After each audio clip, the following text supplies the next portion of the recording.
Assalamualaikum warahmatullahi wabarakatuh. Salam oplok. Terima kasih buat teman-teman yang selalu hadir dan mampir di channel saya. Buat teman-teman baru yang baru bergabung, saya ucapkan banyak terima kasih pula. Semoga teman-teman semua dalam keadaan sehat walafiat, tak kurang suatu apa. Kali ini saya kedatangan pasien sebuah monitor dengan merek Pen. Bisa teman-teman lihat untuk mereknya di sini. Untuk tipe detailnya bisa teman-teman lihat di foto berikut. Pen G900WAD LCD monitor. Untuk jenis kerusakannya seperti apapun saya juga belum tahu teman-teman. Untuk lebih detailnya coba kita hidupkan. Untuk listriknya saya colokkan. Ya, nampaknya untuk monitor ini setelah dicolokkan ke listrik pun tidak terlihat adanya tanda-tanda kehidupan ya teman-teman. Di area sini harusnya ada indikator mungkin ya, cuma untuk kali ini tidak.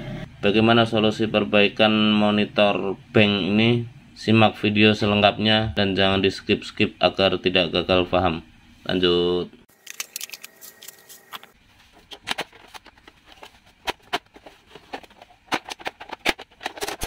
Untuk monitor seperti ini cara bukanya dari cover depan ya teman-teman. Frame depan ini langsung kita angkat saja, tapi ya harus hati-hati ya karena ada lock-locknya. Dan setelah pengangkatan frame depan terlihat LCD seperti ini dan kita tinggal angkat aja LCD-nya. Dan untuk kali ini cover monitornya sudah saya bongkar semua dan bisa teman-teman lihat untuk kondisi LCD-nya sekarang seperti ini.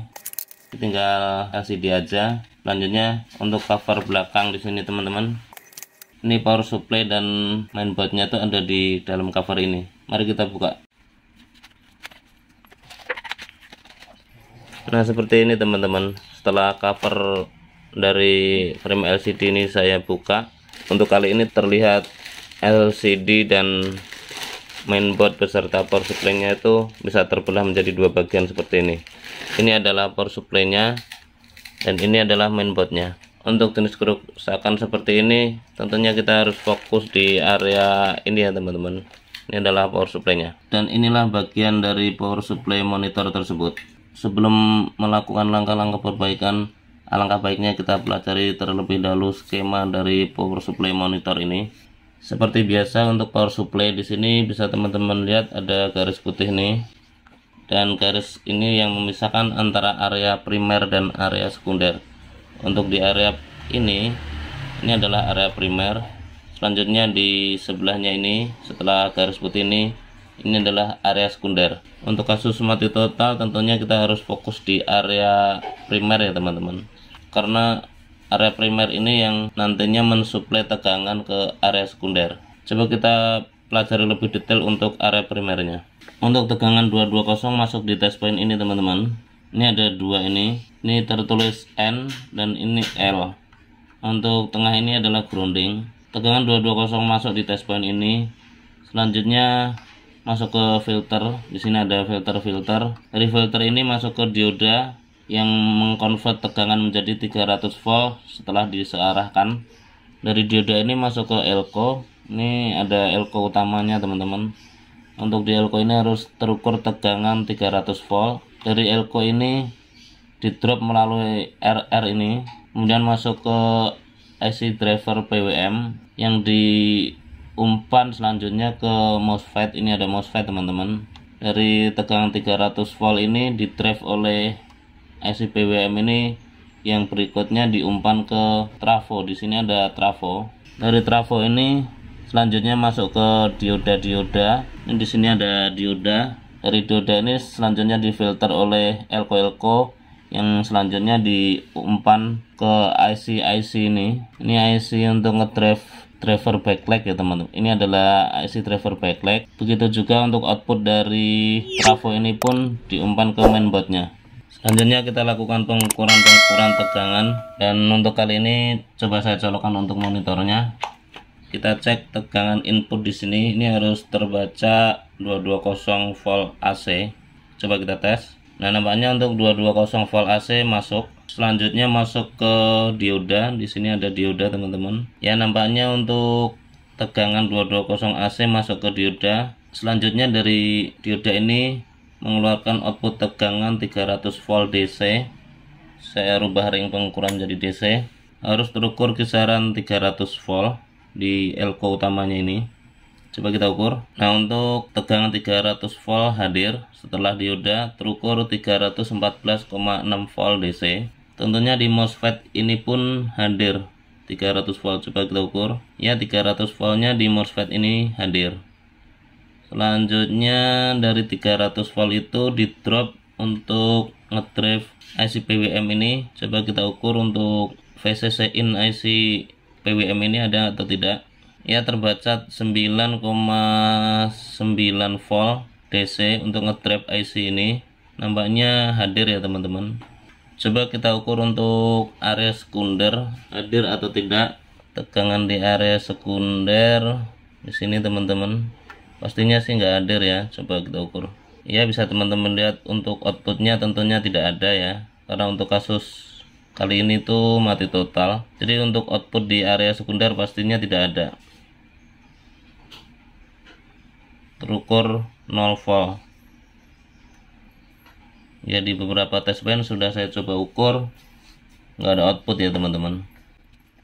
Dan untuk kasus mati total tentunya kita harus fokus di area primer ya teman-teman, di area 300 volt ini. Karena untuk tegangan 300 volt ini diproses di area primer ini dengan frekuensi PWM yang dikeluarkan oleh IC drivernya ini untuk mengedrive MOSFET-nya yang di sini.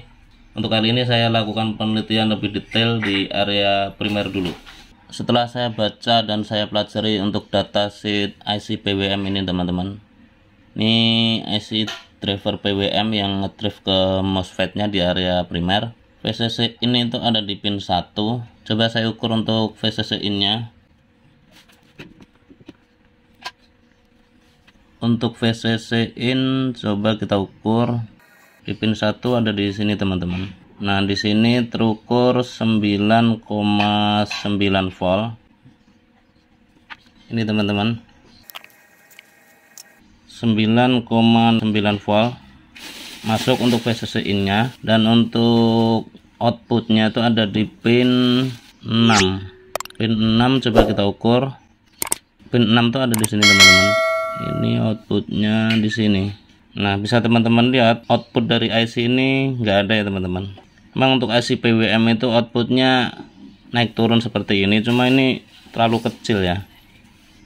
Coba untuk outputnya ini saya cut terlebih dahulu ya, mungkin ada beban yang berlebih atau gimana.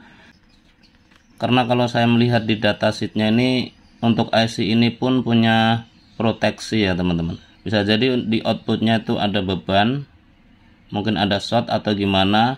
Si IC ini akan memproteksi tidak mengeluarkan output. Mungkin untuk outputnya ini yang kesini nih, jalur ini outputnya teman-teman, bisa diurut jalurnya nih. Ini akan saya cut dulu. Setelah cut jalur outputnya ini ke MOSFET, kita ukur kembali. Untuk kali ini output dari IC PWM ini sudah saya cut ya teman-teman. Bisa teman-teman lihat di sini ada jumper. Dan jumper ini saya sudah lepas, terlihat ada lubang seperti ini karena jumper udah saya lepas. Normalnya setelah jumper yang mengarah ke MOSFET ini adalah menjadi beban IC ini, saya sudah lepas. Artinya apa? Ada kemungkinan beban ini ada masalah short atau beban berlebih. Itu si IC PWM ini akan protect. Tapi kalau setelah saya lepas ini tentunya nggak ada beban. Normalnya tentunya kalau tidak ada beban, IC ini akan mengeluarkan output karena tidak ada beban yang berlebih atau short. Coba saya ukur untuk outputnya. Untuk VCC in saya ukur di pin 1. Teman-teman bisa lihat di multitester saya. Untuk VCC in masih tetap ada ya teman-teman, 9,9 volt.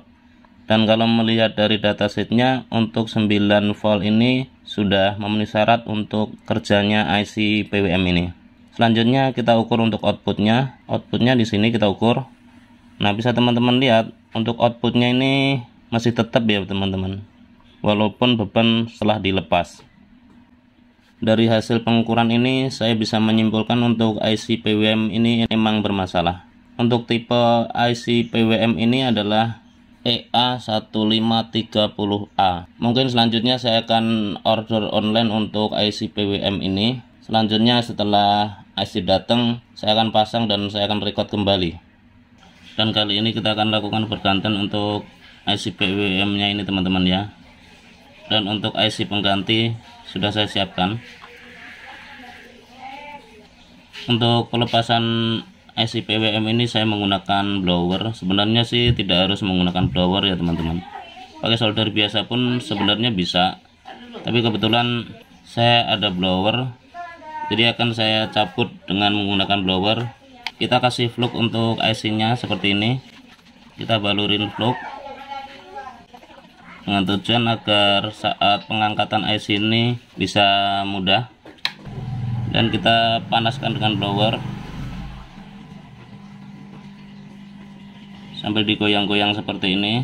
Setelah dirasa IC sudah bisa diangkat, kita angkat.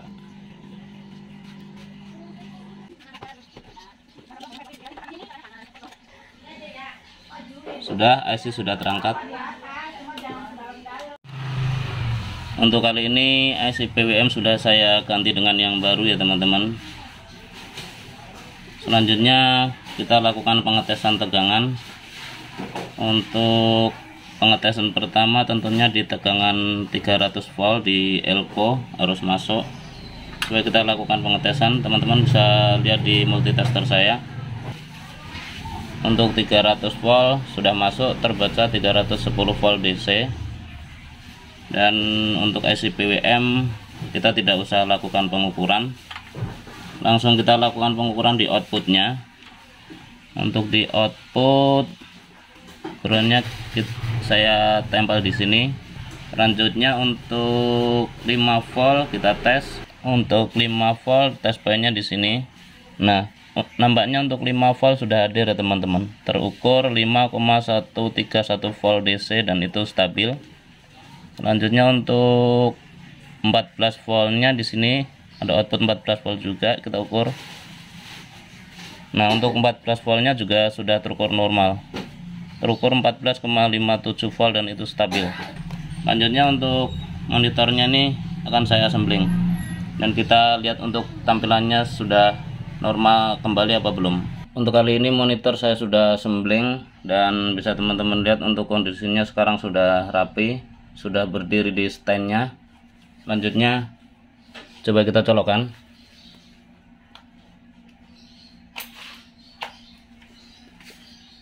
Ya, dan alhamdulillah kini monitor sudah normal kembali. Saya coba ulang cabut dan colokkan kembali. Ya, untuk logo pen sudah keluar dan kini untuk monitor sudah normal kembali. Terima kasih buat teman-teman yang sudah mengikuti tutorial ini dari awal hingga akhir. Semoga bermanfaat. Share ke teman-teman bila informasi ini dirasa berguna. Akhirnya dari saya, bila taufiq wal hidayah. Assalamualaikum warahmatullahi wabarakatuh. Salam obrol.